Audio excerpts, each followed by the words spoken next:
Okay, good morning. We've got Masechet Pesahim, Daf Yud Daled. Get ready for some fun. We're getting into Tumah and Tahara territory. Basically, why are we getting into this? Because when we have to burn the chametz, we have to burn Terumah as well. And so Terumah can be tahor, in which case it would be able to be in, but now because chametz it can't. But there's also Terumah that's tameh. But that can't be in because it's tameh and it's going to be chametz now.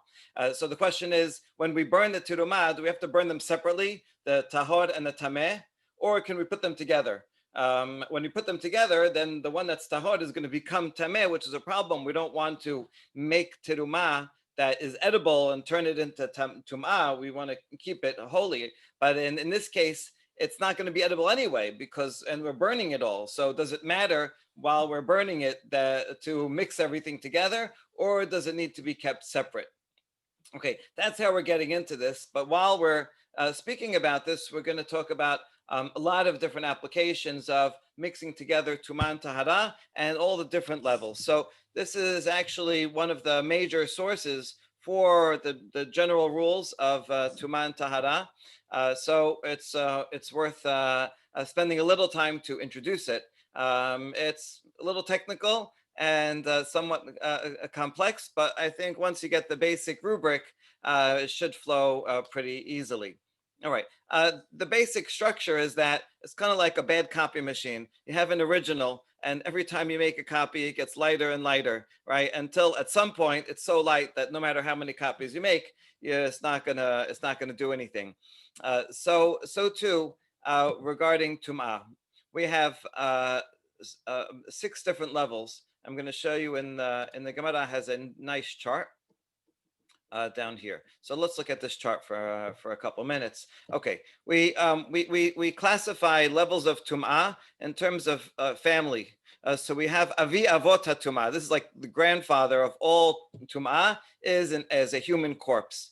Okay, so that can make anything that comes into contact with the corpse will itself become tameh. Since this is the grandfather, anything it touches becomes av hatumah, the father of tumah. So father of tumah can be by touching a corpse, or a leper, a zav, a dead mouse, or a nevela. Okay, we could use dead mouse as a good example. Now, if you have something that's an av hatumah and that touches something else, person, food, vessel, or food, that becomes rishon, meaning a child. They have the father, so this is the child. That's called rishon letum'ah. So anything that touches that. Now, for most items, that's the last thing. It can only become rishon letum'ah. That's for people and vessels. That's the most it can become rishon. But food is more susceptible to tum'ah. So if a rishon touches food or liquid, that food or liquid becomes sheni letum'ah, a grandchild. And so that's the end for most food. Regular food that everyone will eat, called holin. Non-sacred food, it can become sheni and no more. But there's a principle. The holier something is, the more susceptible it is to tum'ah. So therefore, terumah, which has degree of holiness, only a Kohen can eat it. If second degree, sheni, touches terumah, food or liquid, that becomes shelishi. That's the end game for terumah. When something reaches the end that it can no longer be contagious to something else, it's called not only tameh, but also pasul, a special word called pasul. So it itself is tameh, but no longer contagious. However, even shelishi can, if it touches kodesh, food from an animal that was a sacrifice, then kodesh meat can become even a revi'i, letum'ah, and then that's the end, right? There's nothing further after revi'i. The holiest thing, sacrificial food, gets this last degree of tum'ah. All right, that is the general principle. There are some exceptions, some miderabanan overlays. We're going to see some of them. Here's just a couple. This is what I just mentioned. The lowest level, when something's on the lowest level and cannot make anything else tameh, we call that pasul. It's kind of like someone who is on antibiotics for 24 hours. They are sick, but they can't make anybody else sick. There are some opinions that say food does not transmit past rishon in general. Liquid is a lot more, transmits a lot more easily than food. So some say food does not transmit past rishon. Some say even liquid transmits only miderabanan. Some say it's mideoraita. We're going to see that. And here's a very important rule that's counterintuitive. Just like with the bad copy machine, sometimes you could take a very light copy and you put it on a extra setting, extra strong setting, and you can actually make the light one darker. So there is a case where it can jump up, and that is regarding liquids. Seems to be only, this is only miderabanan, that a liquid, let's say a liquid is shelishi, right? It's a low level. It's touched by a sheni. So now the liquid actually becomes rishon, right? Usually if I touch something, then that gets a lower level. In this case, by being touched by something, it actually is more tameh than the thing that touched it. So that's a special law regarding liquids. It seems to be a miderabanan to protect Terumah especially. Okay, with all that in mind, I think we are ready to begin the Mishnah. This is a very old Mishnah. It's also found in Masechet Eduyot, and so this comes right out of the time of the Bet HaMikdash, describing what they would do. Rabbi Hanina Segan HaKohanim Omer, Mimehem shel Kohanim lo nimne'o melisrof et habasar shenitma bivlad hatumah im habasar shenitma be'av hatumah, af al pi shemosifin tumah al tumato. So Rabbi Hanina, he was the vice Kohen Gadol. If the Kohen Gadol was incapacitated, he would take over. And he is testifying that during the time of the Bet HaMikdash, when he was there, they never prevented themselves from burning together different levels, if it's just a little bit of a different level, of sacrificial meat.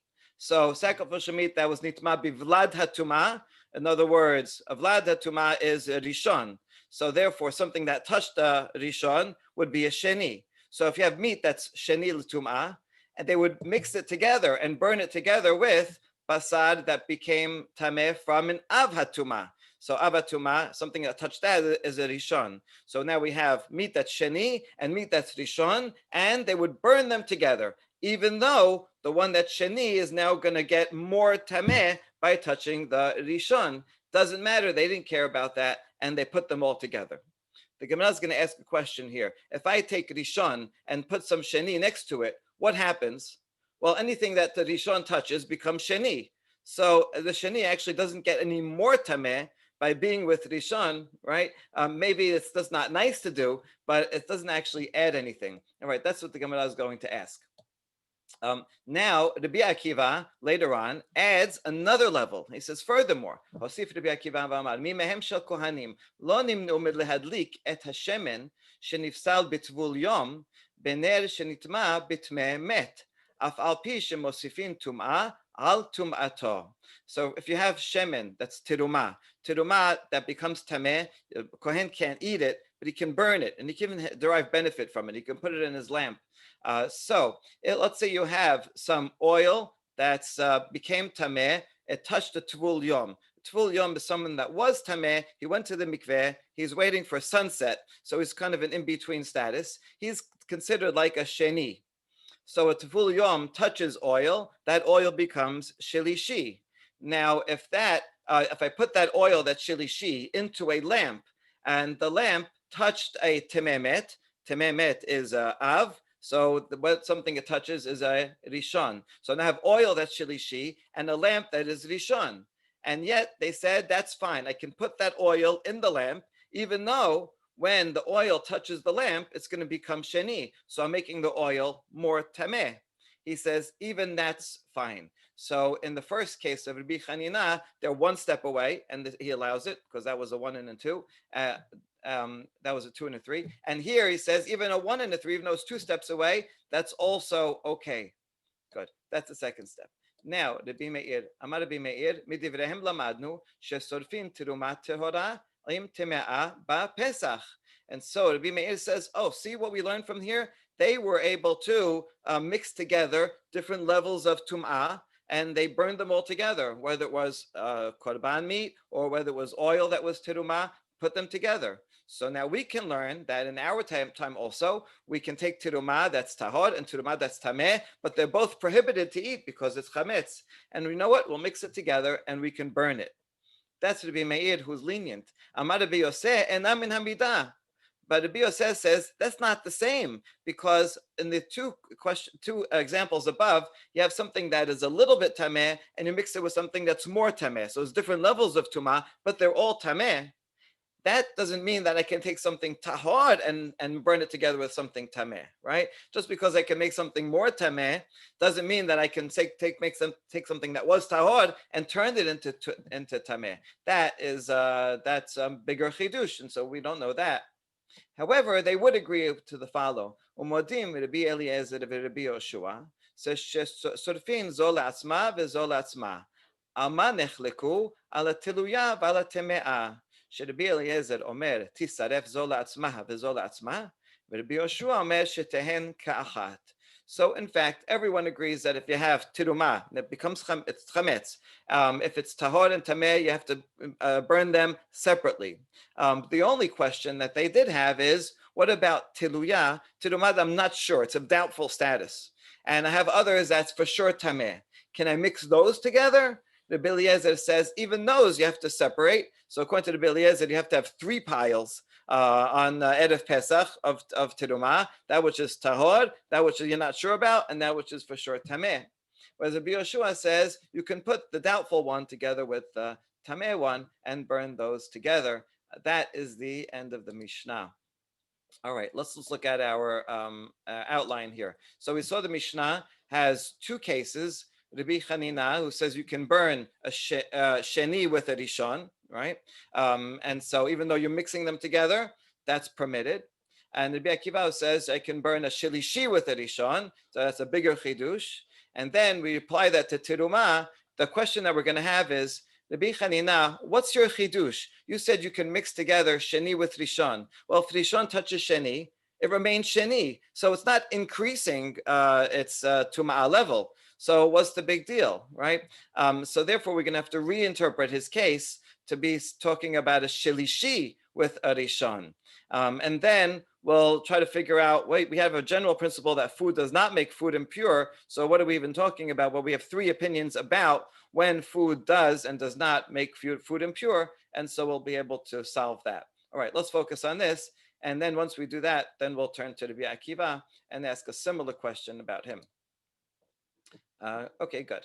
Michedi basar shenitma bivlad hatuma may have. Your first case, Rabbi Hanina, you talked about meat that touched a rishon. But vlad hatuma is the same thing as saying rishon. So what is if it touches rishon? Now it's a sheni. Now what are you burning it with? Sarif le behade basar shenitma be'av hatuma. May have sheni. And you took some other meat that touched av, so that becomes right. So that becomes that was a rishon. Now, if that rishon touches a sheni, it stays sheni. So the sheni is only touching a rishon and still remains sheni. So you're not increasing the level of tumah. So why would anybody think it's a problem to put rishon together with sheni? Sheni v'shenihu. My mosif lo tumah al tumato ika. Okay, that's the question. Answer. Amar Rav Yehudah hacha bivlad vlad askinan. Shelishi, shelishi sheni. We have to reinterpret the Mishnah, and it must be talking about not a 2nd degree, but rather a 3rd degree, a shelishi. If we put together a rishon and a shelishi, then when they touch, the shelishi is going to become a sheni. And that is not good. We can't take something that was a shelishi, a lower level of tumah, and make it sheni, which is a higher level of tumah. Okay, if it helps to look at it in a picture, we had meat that was a rishon and another piece of meat that was a sheni. If I put them together, well, this meat is going to contaminate this one, but it's going to remain sheni. So I'm not increasing. So instead, he reinterprets and says, I have a meat that's a rishon. I put it together with meat that's shelishi. When they touch, then this meat becomes sheni. And that's why it's a problem. Okay, good. The original source in the Mishnah might actually be talking about this case. And he said, even though it's kind of not nice to put different levels together. Maybe that's why they did it, because it doesn't actually make it worse. But the Bavli maybe wants to be a little bit more lenient and say you can even take this 1 and 3 and mix them together. All right, so that works. But now we have a side question on this. We have a principle: en ochel metameh ochel. Food cannot make other food tameh. We think it does, but there are opinions that say it doesn't, so we have to account for them. Tanya, יכול יהיה אוכל מטמא אוכל, תלמוד לומר, וכי יותן מים על זרע ונפל נבלתם עליו, טמא הוא טמא, ואין עושה כיוצא בו טמא. Pasuk talks, very important pasuk talks about if water falls, you put water on food, if food becomes wet, and then that food touches nevela, then it becomes tameh. The food becomes tameh. So we derive from this, the food becomes tameh in itself, but it cannot transmit that tum'ah to other things. It only receives. So it becomes tameh, but food does not make anything else tameh. All right, this is basically true for cholin, right? For regular food, it doesn't make anything else tameh. So in this case, you have food. This is meat and meat. And so why should one piece of meat make anything else tameh? So therefore, put all the food together, because you won't have any problem with that in any case. All right, so we're going to have to answer. This was a braita, but this braita is subject to a couple of different interpretations. Hanicha Abaye, damar lo shanu ela becholin, aval betrumah v'kod bekadashim, oseh kayoseh bo. That big chart that I showed you before, that's the opinion of Abaye. Abaye says that food that's cholin cannot make anything else tameh. But if it touches Terumah or kodashim, then it does go down another level. Sheni, shelishi, revi'i. So that's what we're talking about. This is kodesh food. Okay. Rav Ada bar Ahava mishmeh derava nameh de'amar.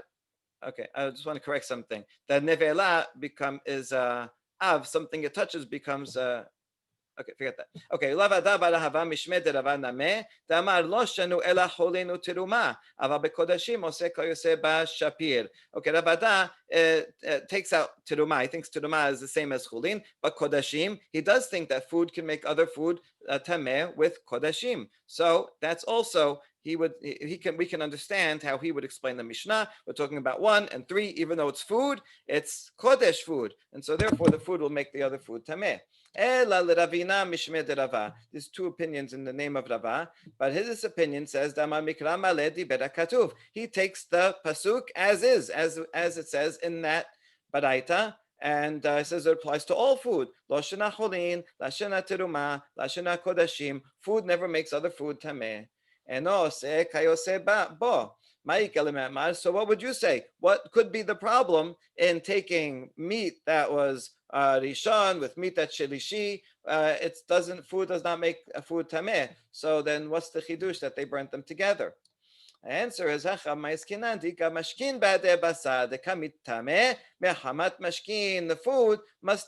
meat must have been not dry, but it had liquid with it. It was in some gravy, and it's the liquid that served as the transmitter from one to, and everyone agrees that liquid will transmit from one to the other. Okay, so that's what it's talking about. But the Mishnah doesn't say that. Mishnah says with meat, food, right? Should have said food and drink if you meant also drink. Okay,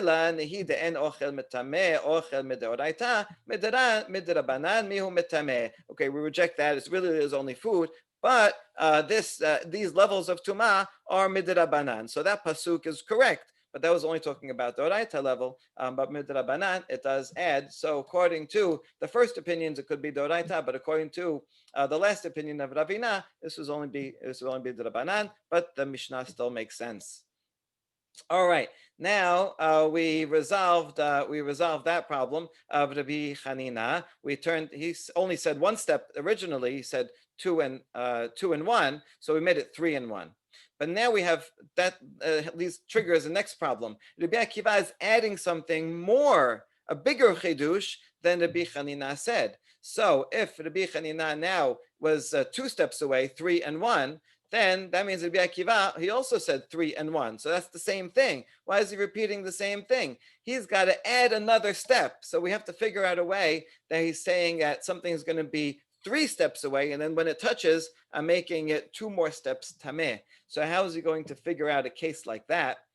As follows, using metal. Hosif Rabbi Akiva mehem shel kohen gadol mikadi shemen shenifsal b'tvul yom I have shelishi. Tvul yom is always a sheni. Food he touches is shelishi. V'chi madlik le bener shenitma b'tmei met I have sheni. And when you take the oil and put it into the lamp itself touched av. So the lamp itself is rishon. So I take the lamp that's rishon and the oil that's shelishi. I put the oil in the lamp, it becomes sheni. That's only 1 step worse, but we already had that case. So that's not anymore. My kamash malan shelishi mutala soto sheni. Hainuhach. We already learned from Rabbi Hanina that you're allowed to take a 3rd level and make it sheni, and that's the same thing. Answer: Amar Rav Yehudah. Hacha bener shel matechet askinan.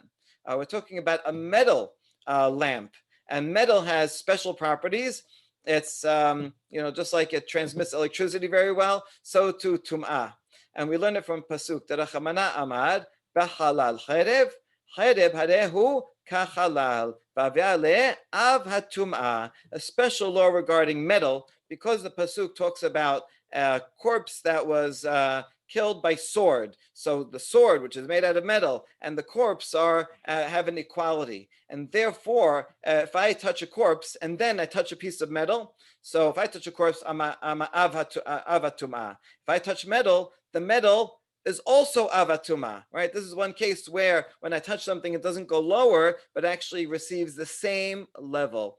And therefore, the Mishnah spoke about a lamp that touched an avatumah, so it doesn't become rishon. If it's metal, a metal lamp that touches avatumah remains avatumah. And now that's how we have 3 levels away. Avatumah with a shelishi, right? That would be 3 levels away. If I put the oil in the lamp, then that 3rd level shelishi oil becomes rishon. And that's Rabbi Akiva's chidush. I'm even allowed to go up 2 levels in order when I'm burning them together. The kasavar shelishi mutar lasot rishon. I'm making the third degree into a 1st degree. All right, good. So we have a good answer for Rabbi Akiva. We're wondering if we could have had a simpler answer. Simpler answer is as follows: Umaydo haked Rav Yehudah okume bener shel matechet nukma bener shel cheres. It could just be a regular lamp made out of cheres, in which case it would be it touched something that touched a dead body, so that would just be a rishon. Umay hosif, and so what is it? What are you adding? What chidush is Rabbi Akiva adding to what Rabbi Hanina said? There is a chidush. Dilu hatam tameh v'tameh, dilu hacha pasul v'tameh. When Rabbi Hanina was talking about his case, and we said that that's talking about a shelishi with rishon regarding meat. Shelishi can still become yet more tameh, right? So this is so I'm thinking something that was less tameh, I'm making it more tameh. But shelishi can even become revi'i potentially, so it's still contagious. So that's all the Rabbi Hanina said. Rabbi Akiva, who's talking about Terumah, and he says shelishi. Well, shelishi and Terumah is the last level. It's no longer contagious. It can't make anything else tameh, and therefore it's pasul. And so his chidush could be: I'm taking something that was pasul, and I'm making it into tameh. I'm taking something that was not contagious and stepping it up. So even though it's still 1 and 3, right, and I'm only making it 1 degree more tameh, but that 1 degree is actually taking it from not contagious to contagious. And so that could actually be his chidush, and that would work well. Rabbi Akiva is still adding another chidush to what Rabbi Hanina said. So why not say it that way? Rava answers: Amar Rava matnitin keshiteh, mai idiyadetane ner shenitma betmemet, nitne shenitma besheretz. If you look at the Mishnah carefully, it actually says a lamp that became tameh by touching a tameh met, someone who touched a corpse. So it uses that example specifically. It could have used as an example. It could have used a dead mouse, which is also avatuma. But here's the thing: regarding metal, it only it gets that status of avatuma if it touches something else that is tameh met, not by touching a sheretz. So therefore, he's inferring from that detail in the Mishnah that this is in fact the case. But I mean, you're right. That case also would be okay according to the Rabbi Akiva. Okay. Where what does make a difference that if it touches tumat met or sheretz, metal is the only thing that retains the same status of av when it touches tumat met, but not sheretz, and that's why he likes that answer. Okay, good. So we solved that problem for Rabbi Akiva. We just want to resolve now one other tangent for him. And this relates to something that we're going to see on the bottom of the next daf. There's a machloket there about liquids. Do liquids transmit mideoraita or miderabanan? So we're going to derive from here. Must be he thinks it's deoraita in this case. Why? Why do we think it has to be deoraita? Okay, so as follows. Ti'i salka da'atech derabanan, mikedi hainer maika mahanya lehai shemen, ile ifsule gufe ha pasil veka'eh. I'm going to read the whole thing because you really need the end to understand this. Mimai dilma letame acharim miderabanan. Hold on, how do you know it's doraita? Maybe it is in fact derabanan. Miderabanan, my iria be'av hatuma, afilu berishon v'sheni nameh techila haveh. Ditnan, kol haposel et terumah, metameh mashkin leyot techila, chutz mitevul yom. Okay, there's a Mishnah in Masechet Para that gives us this principle that regarding liquids have, as I said before, that special ability that if sheni touches a shelishi, that's a liquid, the shelishi jumps up and becomes a rishon, right? Anything that's pasul terumah, meaning anything that's a sheni, actually makes mashkin, turns them into techila, turns them into a rishon, except for tevul yom. That's an exception to this exception, even though he's a sheni. Okay, don't worry about that. Right, so now, since we know that anything that is a sheni makes liquid into rishon, so then I could talk about this case being even a clay lamp that is a rishon, right? And or even a sheni. If it touches liquid, if it touches oil, then it automatically becomes rishon. All this is miderabanan.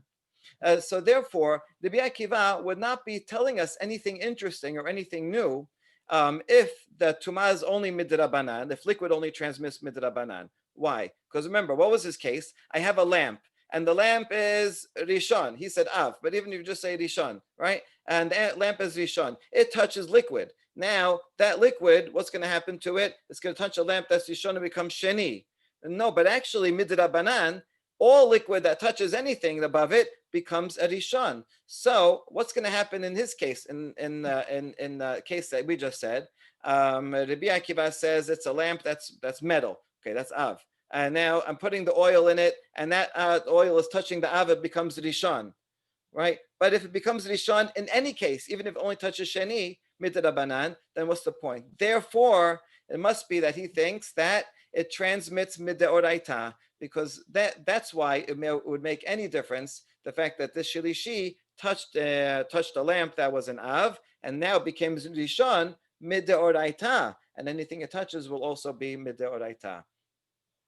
Okay, so therefore we can conclude that Rabbi Akiva thinks that liquids transmit mideoraita. All right, hope that was clear. All right, now finally we're going to get to the last part of the Mishnah. Rabbi Meir deman. When Rabbi Meir says that we can derive that you can burn tameh Terumah with tahor terumah, and you can put them all together, right? That's what Rabbi Meir said. Who is he learning it from? Is he learning it from Rabbi Hanina Segan HaKohanim, or is he learning from the second case of Rabbi Akiva? Rabbi Hanina Segan HaKohanim midameh hatam tameh v'tameh hacha tahor v'tameh. So it's not the same, because Rabbi Hanina was talking about two levels of tumah, right? 1 and 3. And you put them together, so that's okay, but they're all tameh. But here you're talking about tahor terumah and tameh terumah. That's not the same. Rabbi Akiva was talking about something that was a lowest level, no, the pasul, and tameh, but they're both tameh. And here you're talking about again tahor and tameh, Terumah putting together. So it's not the same. So how can we derive this from that? So what was Rabbi Meir thinking? And Mishnah itself asked this question, but now we're going to try to figure out for ourselves what he said. Nema kasabar Rabbi Meir matitin be'av hatumah deoraita uvlad hatumah miderabanan mideoraita tahor me'alya umay midivrehem midivrei Rabbi Hanina Segan hakohanim.